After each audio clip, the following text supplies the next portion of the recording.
gummy bear.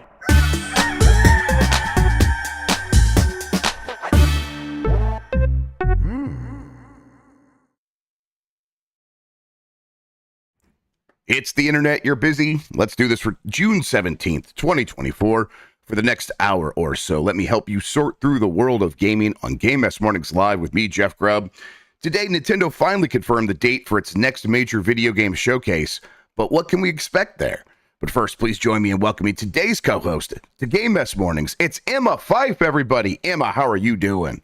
It's me. I'm great. I slept for 2 days, basically straight, after the conclusion of the Summer Games Fest stuff. My body was just like, nope, we gotta sleep. And now I'm getting back into work, and I got a cat who's trying to lay on my arm, and here we are.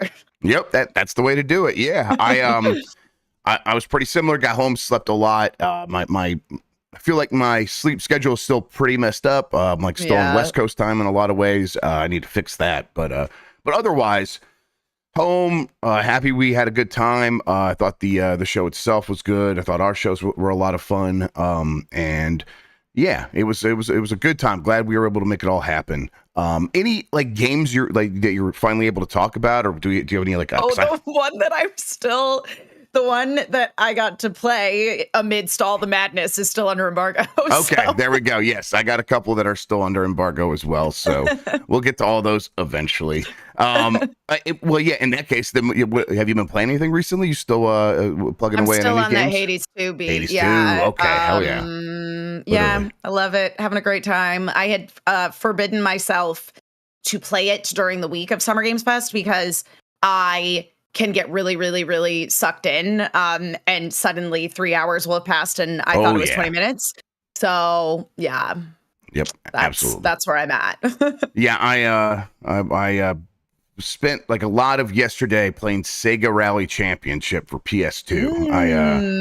Sega Rally Championship. Yes. I love that game in the arcade, and it's really good. And then I saw there was a documentary that came out about it that is 4.5 hours long. And I was like watching that. I'm working my way through that. I'm like, well, I can't. Now I got to play it. So yeah, I tracked down a copy of the game and put it on my Steam Deck. And nice. I was playing that yesterday, and that's still a really good game. And that's great. I was very happy because for a couple weeks ago, I was trying to find, like in my memory, I remember going to the arcade and playing a version of Sega Rally Championship that had a full motion simulator cabinet. So like when you would brake, it would like jut you forward to make it feel like you were like actually feeling the effects of the G's that you're pulling. Nice. And I'm like, I can never find this machine. I don't even know if it exists. I'm like, did I confuse myself? Is this something that either mostly didn't exist or I made it bigger in my brain? I just couldn't find any reference to it. And it's because, and I discovered this last night while downloading this stuff and watching this video. It was Sega Rally Championship 2, Sega Rally 2, which is actually very small on the marquee for that game. And then it says like Sega Rally 2, Rally Championship or something. And that one, the deluxe model, was the exact thing I was thinking of. So it was a relief to be like, okay, my childhood really did happen. This is not something I hallucinated. I feel like I've definitely had things in my life come up to where I'm like, did I hallucinate this thing? And then when you discover that it is in fact real, even though nobody else in your purview has actually heard of it, it's a great feeling. It was a great feeling, yeah. And then now I'm like on this kick of, can I find one of these machines? Because now I'm interested to play it again. Yeah. Could I track one down? I don't think they had this model at Galloping Ghost, which is like the largest arcade in North America, if not the world. They hit 1,000 machines a couple years ago, and they're still growing. So I'm like, okay, if it wasn't there, where would I be able to find one? And I'm like, I don't know. We'll see if we can make it happen. Was it a Japan produced game?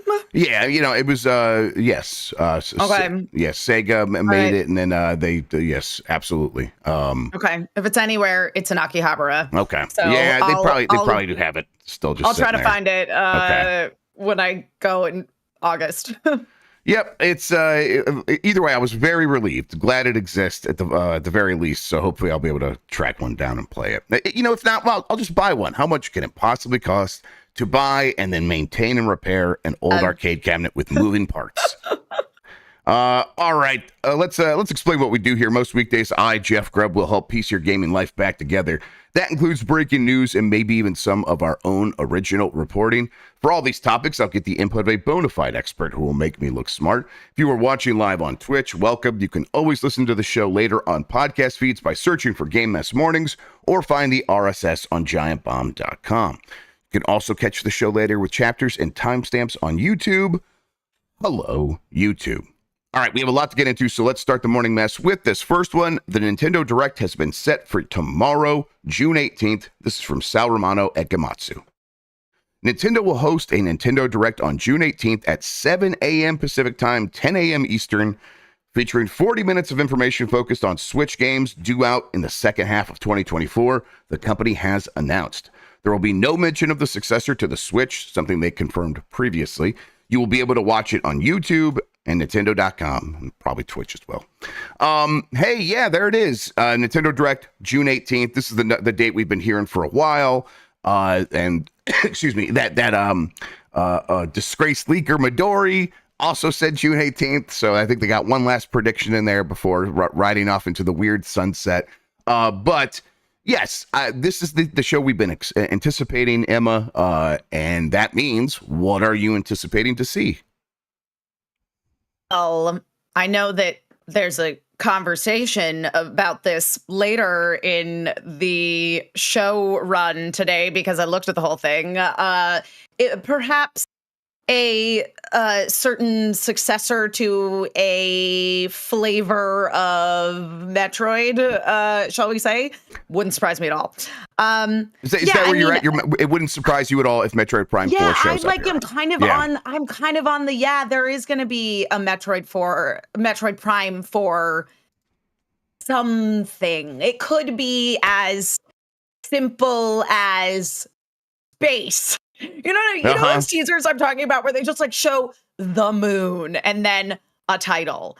Because I'm a little bit there's a bunch of cozy games coming out for Switch, but those are indies, that are going to be coming to other titles as well. I'm certainly excited about that one that's like the little yokai spirit village, blah, blah, blah. And then there's another one that looks like Kiki's Delivery Service. But again, these are all indie titles. And usually Nintendo is pretty forthcoming about like, we're doing an indie showcase. Yep. So yeah, what does Nintendo have?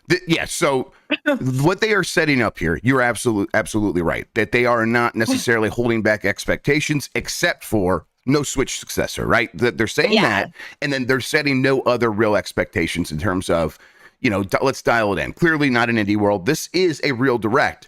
But I think it's a real enough Direct that you can expect just about anything to pop up here. I think, this is the last chance for a big re-reveal of Hollow Knight Silk Song this summer. I think people are counting on that a little bit. We'll see if that happens. Okay. I have no idea. That would be it'd be nice for those people who really want that game and were expecting it at the Xbox show and then didn't get it.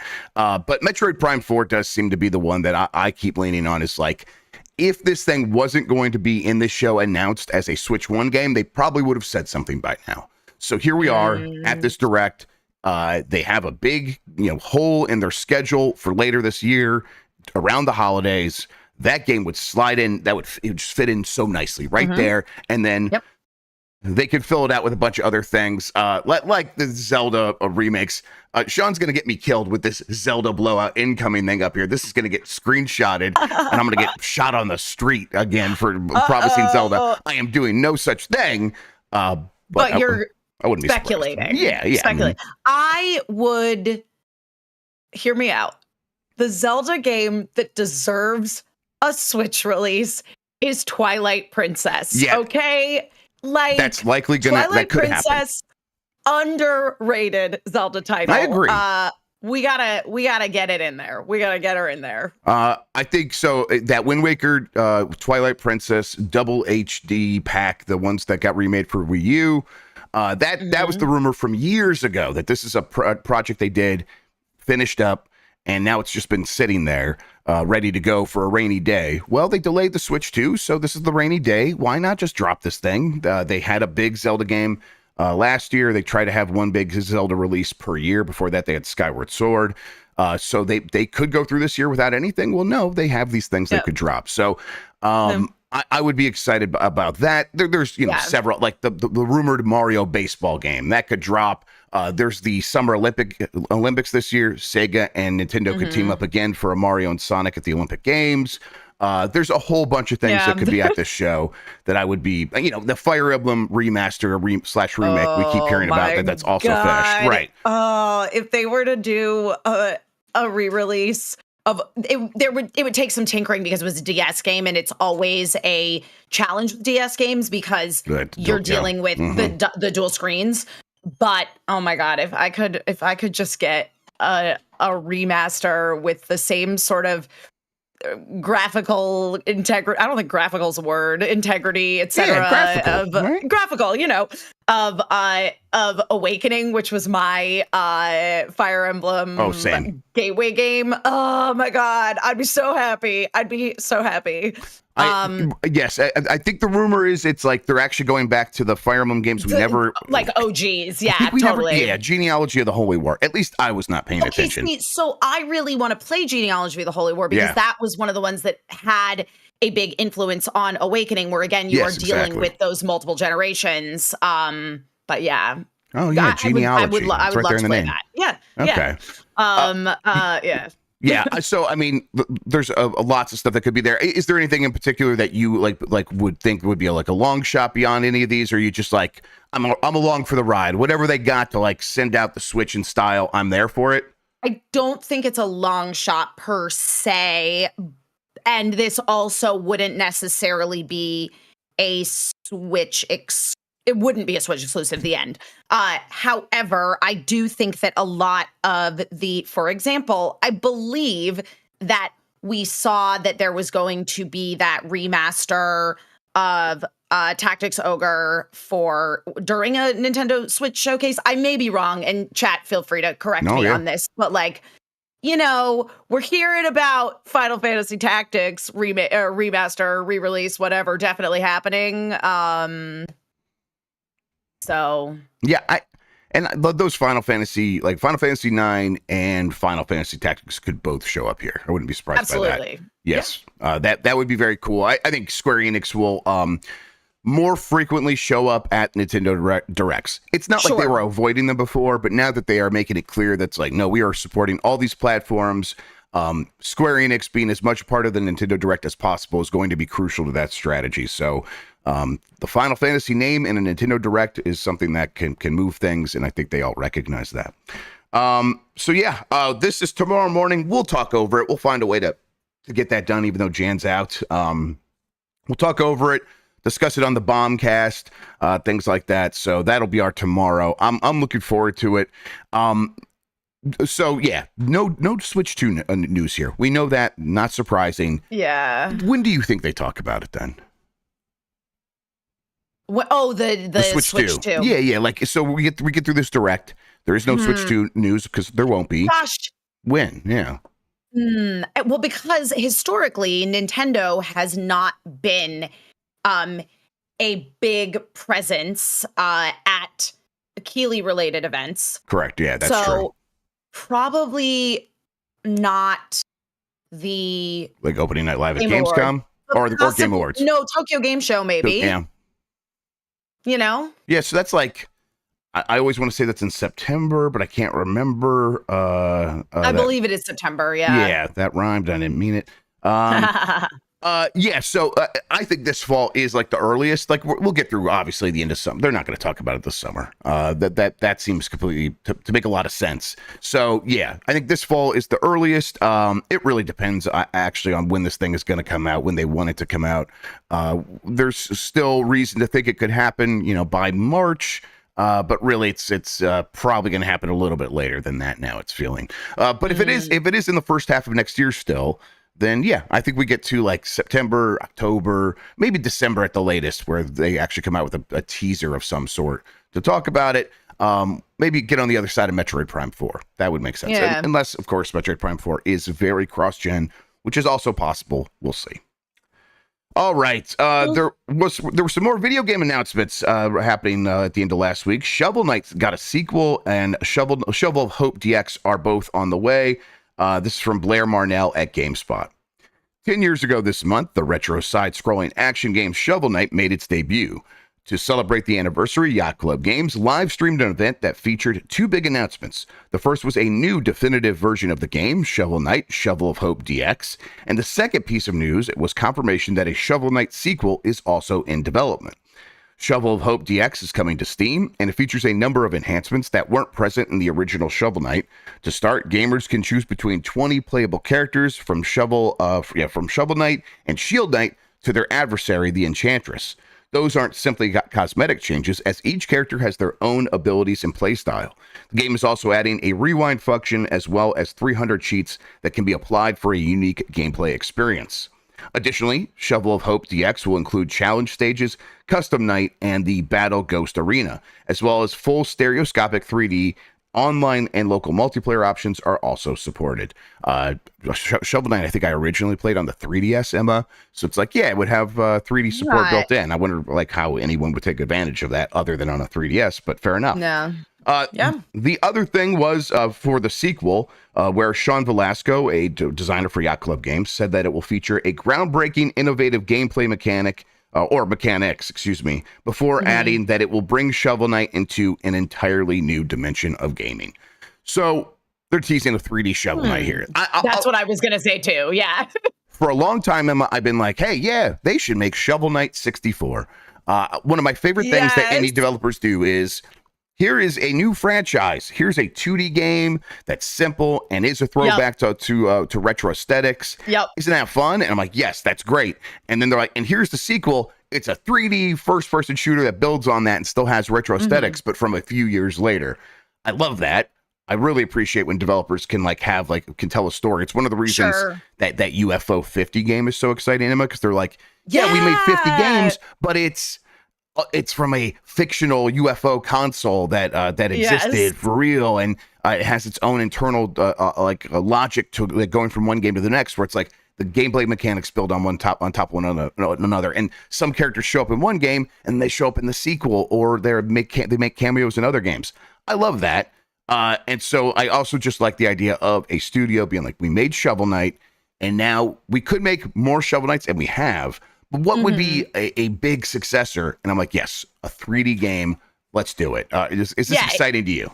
Oh, totally. In the vein of a Mario 64, as you say, where it's like basically, again, you've got, and I like Shovel Knight very much, and I'm very excited about, y'all, I love a rewind feature. Yeah. To me, it is not cheating. It is you know what? I don't feel like reloading this save. I'm just going to rewind and correct my mistakes. The other thing that's really, really helpful with rewind is if you are learning to speedrun, then using the rewind function is very helpful for, constantly repeating stuff instead of having to create save states that exist in a place where you're trying to pull off a particular maneuver.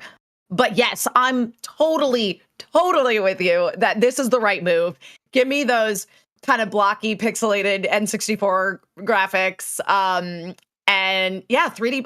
I mean, we talked extensively about how a good 3D platformer really slaps a la Astro. So yeah, this would be super rad.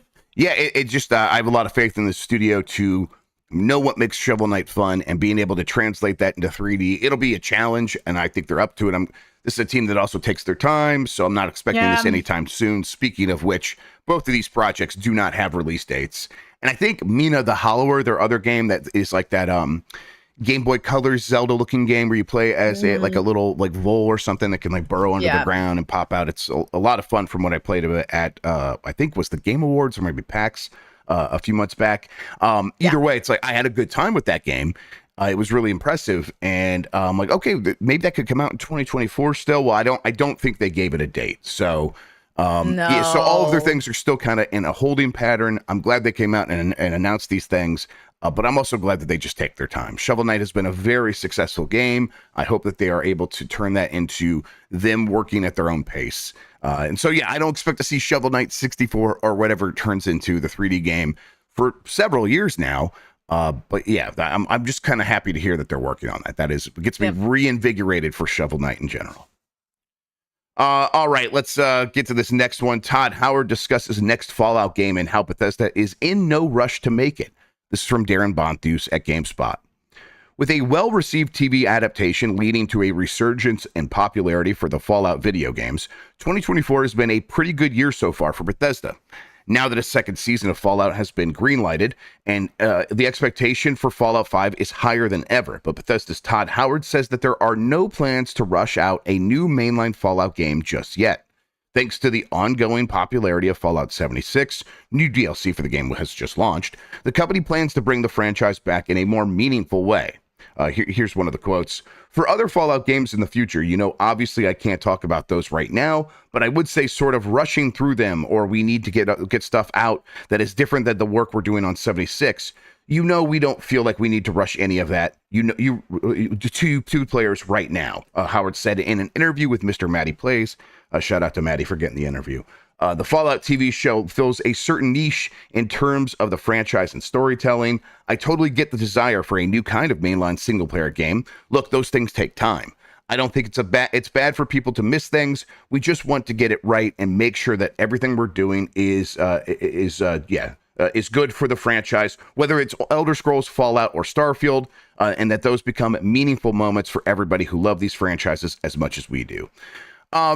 This is kind of where my expectations have been since this whole Fallout resurgence has happened, Emma, where it would be nice to have a new Fallout game, but let's be very realistic. That is just not in the cards anytime soon. It's not. Right. And what they have is Fallout 76 doing very well and growing, and Fallout 4 selling a lot of copies. So it's not like they didn't have anything. They are taking advantage of the Fallout TV show. They are making extra money. Maybe it's not as much as if they had a new one, but again, they just weren't going to be able to make a new one, right? No. And it's interesting, the TV show of it all, because I've joked about how, I bet they really wish that they had a new Fallout game for people to play right now. And in some ways, when the show first launched and there was this resurgence and interest in Fallout, if they had had a game to launch right then and there, then that would have been the ideal situation. However, what they have instead is that people are returning to the franchise. People are giving Fallout 76 another chance. Yep. The weird thing is, in some ways, this almost is just going to make them rest on their laurels a little more. The show was very well received. It's been renewed for a second season. They're keeping Fallout in the public conversation. So there's almost less need for them to come out with a new Fallout game right away. Yep. It's, I think that they were proven that, Fallout 76 is enough. It can fill that desire that players have for the most part. And so we should just rely on that. That said, they're not rushing into a new one. They're not going to rush through and release a new mainline one. But to me, that answer does not negate the possibility that they are fast tracking some sort of Fallout project from somewhere, right? That's probably still happening. I would think so. I don't know. But again, it's like, it is this really interesting thing, as I say, of they are in a nice situation wherein Fallout is going to remain in the public conversation. So I don't know so much if it's a rushing of it as it is it's staying in the conversation. We're getting towards maybe eventually having news of its existence. And so maybe it seems like they've kind of fast-tracked things here because of the success of the show, but who's to really say? Yeah, right. It's the kind of thing where, we've heard, Microsoft would love there to be a new Fallout much faster than the promises from Todd Howard at the moment. And of course they would. They see the numbers. They know how powerful and that show has been in terms of a marketing juggernaut. And they probably do feel like they're leaving money on the table. But it's a big undertaking. And, even if they started right away, when they realized what was happening, we're talking 4 years before they're able to get a game out that's any good at all. So yeah, I'm curious to see, like, when we look back in a couple years and we're like, oh, this is what they were doing with Fallout after the show came out. I'm very curious to get to that moment because I want to see what that looks like. Because I'm sure that this has had ramifications on the decisions made at Bethesda and Microsoft recently.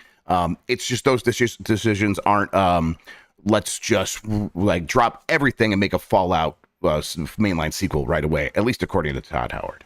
Yeah, again, it's, we're talking about a company that makes a selection of video games. All of them are very large, and I don't think they're quite ready to give up on Starfield. No, yeah, they got that first DLC, which fans seem to be pretty excited about. So yeah, Shattered Space, I believe. All right, let's take a quick break. When we get back, a lot more headlines to get into, including what was the best-selling game on PS5 last May? This past May. It was an Xbox game. We'll get to that right after this. Oh.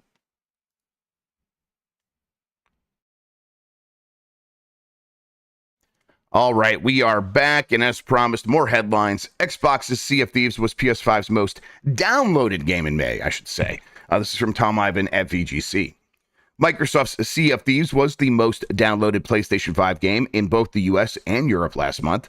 That's according to Sony, which has published monthly top 20 charts for PS5 and PS4 in both regions on the PlayStation blog. While it already had a strong foothold on rival platforms thanks to perennial bestsellers Call of Duty and Minecraft, Xbox recently announced plans to bring additional titles to PlayStation and Nintendo Switch, starting with Pentiment, Hi-Fi Rush, Sea of Thieves, and Grounded. Last month's PS5 download chart in Europe and the US both included 4 Microsoft-owned games in the top 20, in addition to chart topper Sea of Thieves, Grounded, and Call of Duty Modern Warfare 3, and Fallout 4 appeared on both lists. Let's see, Minecraft would also top the PS4 download charts in both Europe and in the US in May. Microsoft Gaming CEO Phil Spencer said he wouldn't ever want to rule out any game coming to another platform, and it was recently claimed that Xbox is considering bringing a newly remastered version of even Halo Combat Evolved to PlayStation. That's the most recent rumor.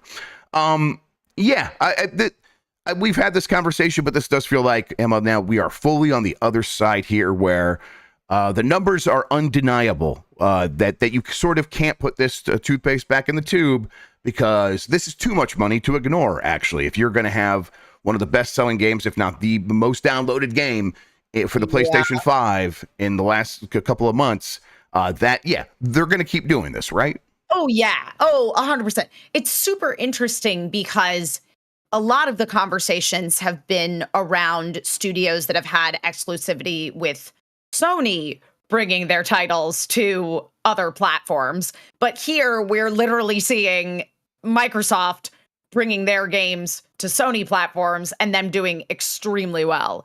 So as you say, if they don't continue to do that, it's just leaving money on the table. And they're simply not going to leave money lying around that they could be making. Not these days, yeah. There was definitely a time several years ago, and then, of course, for the multiple generations of consoles before that, where that was the cost of doing business, the cost of marketing your machine and making it feel special.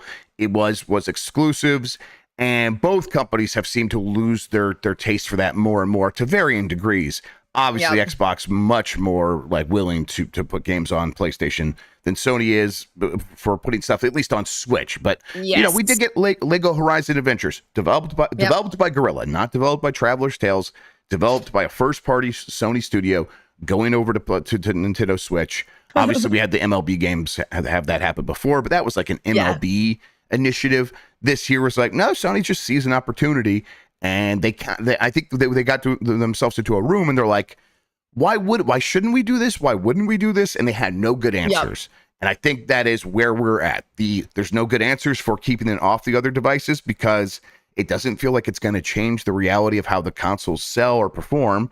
And then they had several very good reasons, which were we make more money. So yeah, this feels like the experiment has worked. So us getting to Summer Game Fest, hearing Phil Spencer say in interviews that we would see this happen more with more games, just not very surprising. Do you think, though, that they do Halo Combat Evolved or any version of Halo on PlayStation? Because that one feels a little weird.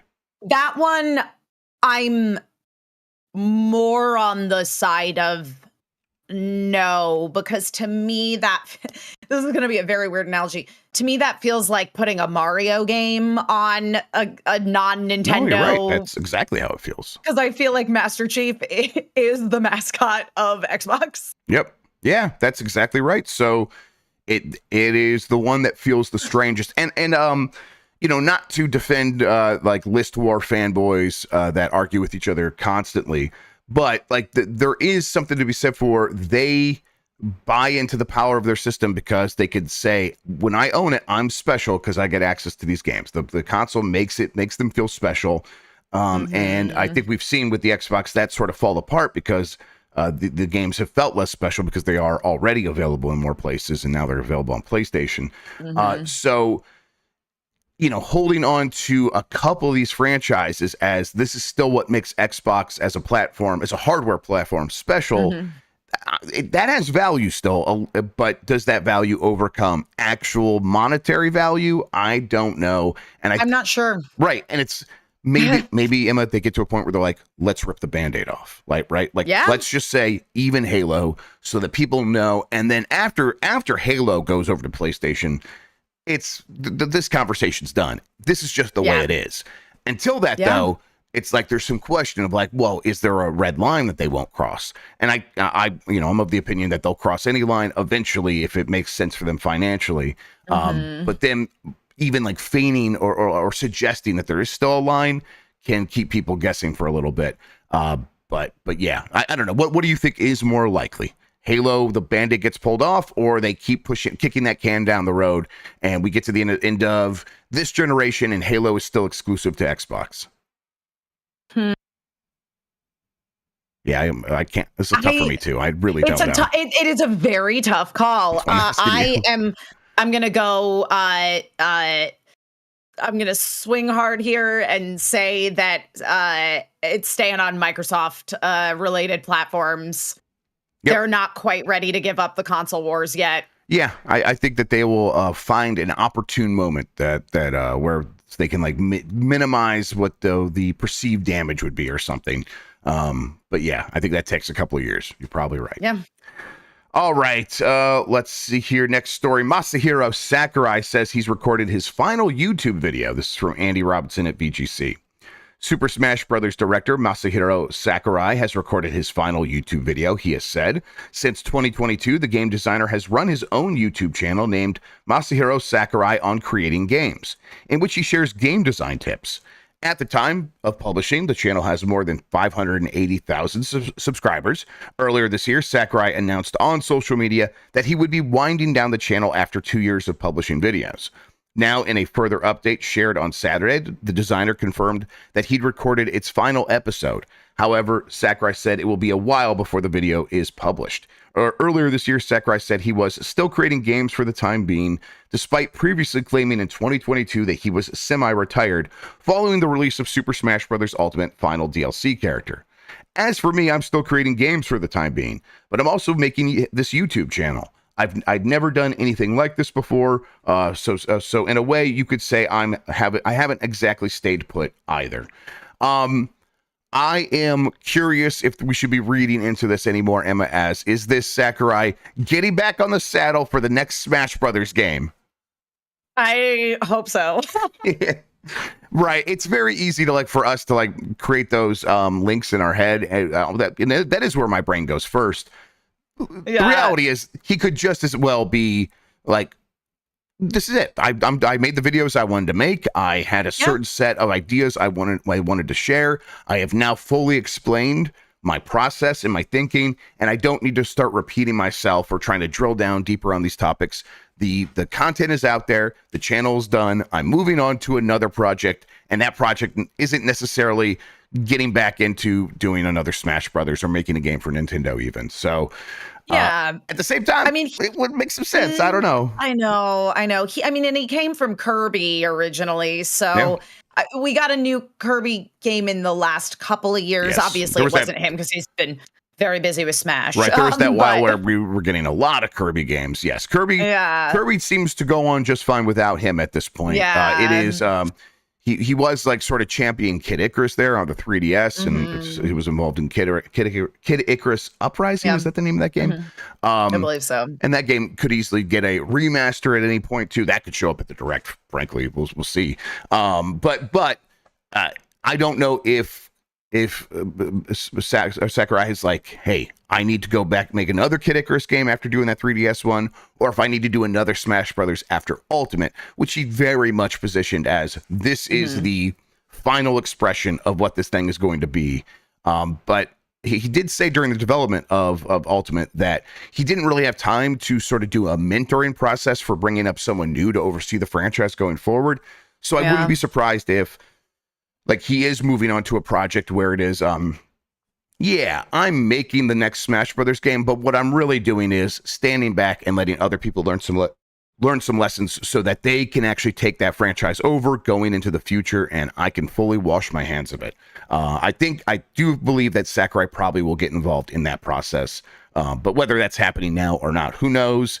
It would, again, make some sense because they probably want to get a Smash Brothers game on the Switch 2 in the next several years, and maybe they've already started that process. They probably honestly already have started that process, and maybe now Sakurai's like, okay, I'll come take a look at it and get involved. I don't know. Absolutely. We'll see. Yeah, I mean, as you say, they're not gonna launch a Switch 2 without some promise of a Smash coming in the near future. So that's certainly something that could be happening. Yep. Yeah. And as Tom Payne says, Super Smash Brothers Ultimate Deluxe is almost certainly going to be what that Smash Brothers game on the Switch 2 looks like in the first year of that console's release. So, yeah, and they could ride that for as long as they rode Mario Kart 8 Deluxe. So we'll see what that ends up looking like. Still riding it. Oh yes, and they will be for a while. Embracer is closing Alone in the Dark studio Pieces Interactive. This is from Tom Ivan at VGC. Embracer Group is closing Pieces Interactive, the studio behind its recent Alone in the Dark reboot. In an image published on its website, the studio wrote, Pieces Interactive, 2007 to 2024. Thanks for playing with us. The image was accompanied by a short history of the Svalke, Sweden-based studio. Pieces Interactive released over 10 titles on PC, console, and mobile since 2007. Both are own concepts such as Puzzlegeddon, Fret Nice, Leviathan Warships, RoboSurf, and Kill to Collect, as well as work for higher titles such as Magica 2 and several DLCs for Magica. It said, our client list includes Paradox Interactive, Koei Tecmo, Arrowhead Game Studio, Koch Media, and Race Room Entertainment. In 2017, Pieces Interactive were acquired by Embracer Group after working with the expansion for Titan Quest Ragnarok, and the third expansion for Titan Quest Atlantis. This is the latest example of this happening across the industry. Of course, also happening under the Embracer umbrella of a studio putting out a game, it underperforming, and that studio getting closed down. Or they've closed down several studios that even haven't had a chance to put out a game yet. So this is Embracer just being like, okay, we got to save on cost. We're cutting another studio. And it stinks that Alone in the Dark game, Emma, it did come and go. I don't really know anyone who's played it. And yet, excuse me, I don't know what the expectations were for that game from Embracer. It is coming out into a world with Resident Evils and kind of a resurgence of survival horror across several scopes. So I don't know why they put big expectations on this thing, but it stinks that the studio is closing down. Yeah, I mean, everybody in chat is saying that game came out.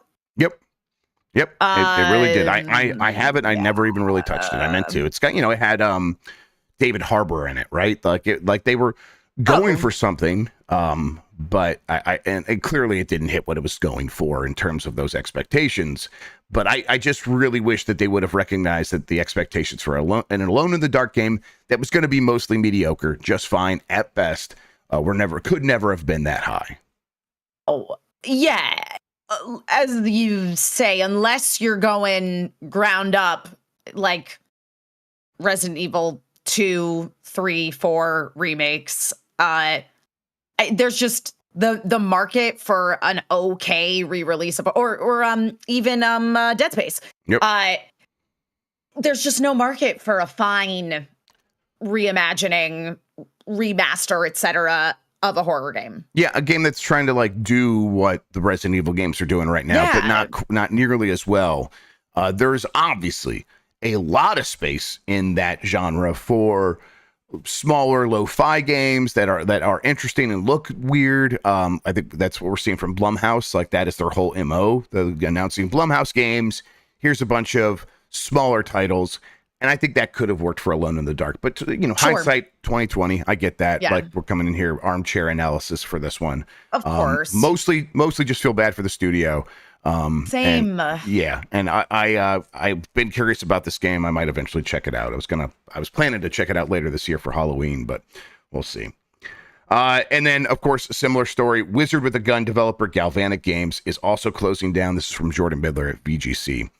Galvanic Games, the studio behind Wizard with a Gun, is shutting down. Posting to X, or Twitter, as some might still call it, President and founder Patrick Morgan wrote, "With a heavy heart, I announced the closure of Galvanic Games. Despite claiming that Wizard with a Gun got off to a promising start, sales of the title were not enough to sustain the studio. I may never get over the irony of spending a decade building my ideal team only for it to end after our most productive year," Morgan wrote. The dedication, creativity, and hard work of every person on our team has been nothing short of extraordinary. Thank you for the support and memories. We are grateful for the journey and hope that our paths will cross again in the future. This is not an Embracer story. This is the other story of like, you can have a team kind of hitting their stride, putting out games, but there are so many games being put out that it's very easy for something to be like lost in the shuffle. And then in the several years leading up to the moment that we're in now, you could have been like, well, look, this team is really working well together. Let's give it a couple more goes. You could have found the money to keep that team going. That is not happening now. The money is not out there. Investment has dried up for a lot of these kinds of studios. And so another team shutting down. And it's like, I don't know what the answer is to any of this, Emma. It felt like, oh yeah, well, when they had cheap money to borrow, that at least gave them a chance to like keep it going and they could have another bite at the apple. But here we are where it's like, nope, this is the way it kind of was before that low interest rate period for several years. And then now we're back into like what seems like the natural state of, boy, it's hard to make money making video games. I mean, it's across the entertainment industry. It feels like we're seeing, a lot of the conversation around the writer strike that happened last year was that a lot, previously when you were staffed on a TV show, almost certainly that show would get a couple of seasons. It would have some time to find its stride, but that just doesn't happen anymore. And also in the like Netflix framework of it all, they are constantly releasing new shows, right, the vast majority of which never make it beyond a second season. And it feels like now it's getting even harder to get that second season. And the problem is they're not making these shows for no money. It's the same thing with video games. They're not making them for no money, which is why looking at, as you mentioned earlier, the Blumhouse model, they have specifically stated, and this is Blumhouse's model for making horror films as well. Right. None of those films have budgets of, I think now it's 3 million is their cap. Wow. Okay. And for, I believe in the very early days of Blumhouse, their cap was $1 million. Yes. So you're looking at these things that are giving people an opportunity to try something. And the problem is when you do have these independent studios, that's the thing that's nice about Blumhouse is it's part of a bigger entity. When you are an independent studio, you are beholden to your investors. And investors are just like, nope, didn't make enough money, bye. Yep. And like, there was a time where the promise of acquisition was so ripe that these investors would be like, okay, well, we're already pot committed. You need more money. We are investing again. Let's get a few more points on our ownership here so that when you do sell, we can expect an even bigger return. It's just worth it to us because, again, we're pot committed. That's greatly shifted. So the investors that were probably there before aren't coming back for a second round because they're like, acquisitions have really cooled off. The money that people would have borrowed to make those acquisitions is also hard to come by, just like it is for us to actually give you money to invest in the first place. So all along the stack, it is sort of it's gone bad for these kinds of studios. So does that mean that we can expect fewer indie games? I think that's the thing. It feels like indie games get made because people have an idea and a passion and a craving to make these things. So no, I think we're going to continue to get a ton of indie games. So it's not even like the thing that happens with inflation, right? Where it's like, well, wages were going up a lot, and it's like, man, that's great.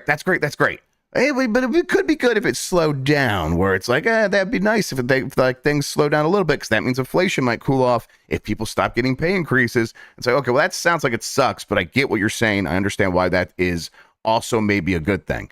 Here it's like, well, maybe there will be fewer indie games getting made, so the ones that do still get made have a better chance of survival. No, that is not going to happen. So yeah, no. So it's going to continue to be a mess out there. The indie apocalypse is ongoing as always, and it will be a few games rise to the top, and everyone else sort of gets lost in the shuffle. And there was a time where it's like you could have made the argument, well, our next game, this team's really good. Can we get some more money? That's not happening anymore either. So a studio like Galvanic has to shut down. Totally. I mean, it's exactly what you're saying. And this is also kind of related to what we were talking about with Alone in the Dark, that there are so many games that something's gotta click for you to get that kind of recognition, because you're in an insanely competitive market. Yep. Not every game is going to be Balatro. Most are not. You'll be far from it. All right. I think that does it for the news. I have a poll question coming up here in a second. While I get that ready, Emma, why don't you tell people where they can find you, what you have going on, all that good stuff? Well, you can find me at my name on the internet. It's Emma Fyffe. I don't go on social media a whole lot. And you know what? My life's so much nicer for it. And you can find what is in fact my cat laying on the couch behind me. That's not the one who y'all usually see. That's my other cat, Elle. That is not a conveniently placed pillow. That is a cat. Yeah, you can find my face talking at you on various.fandom.com wikis. I think right now it's about Bridgerton. And that's what's going on with me, man. Hell yeah.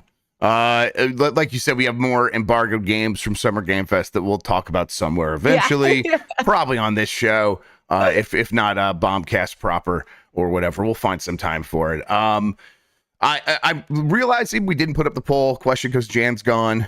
So I'll put this up now, and then we will discuss it on Wednesday's show, because I'm still interested in the answer to this one. Where are you buying Lego Horizon Adventures? Are you buying it on PlayStation, Switch, PC, or I'm not buying it? All right, there it is. That's going up now.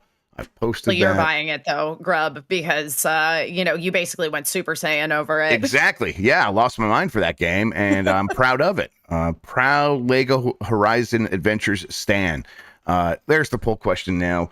We'll get to that on Wednesday's show. Oh, no, let me think here. Wednesday's Juneteenth. I think we have it off. So we'll get to that on Thursday's show. That's right. But in the meantime, the site should have most of our normal ongoings happening, where the Bombcast will happen tomorrow. We will talk over that Nintendo Direct in one way or another. So look out for that. See if I can get a crew together for that whole shenanigan. Let's see what else. Wednesday will be off, so I guess no Blight Club, huh? Thursday, though, we will be back. We'll have a voicemail dump truck this week. We'll figure that come hell or high water. And then, of course, Game Mess Mornings back for the rest of the week, and we'll do a UPF. I think by the end of this week, that Shadow of the Erd Tree will be out, so maybe we'll do something with that. I don't know. We'll see. Emma, thank you so much for spending today talking with me about video games. I really appreciate it.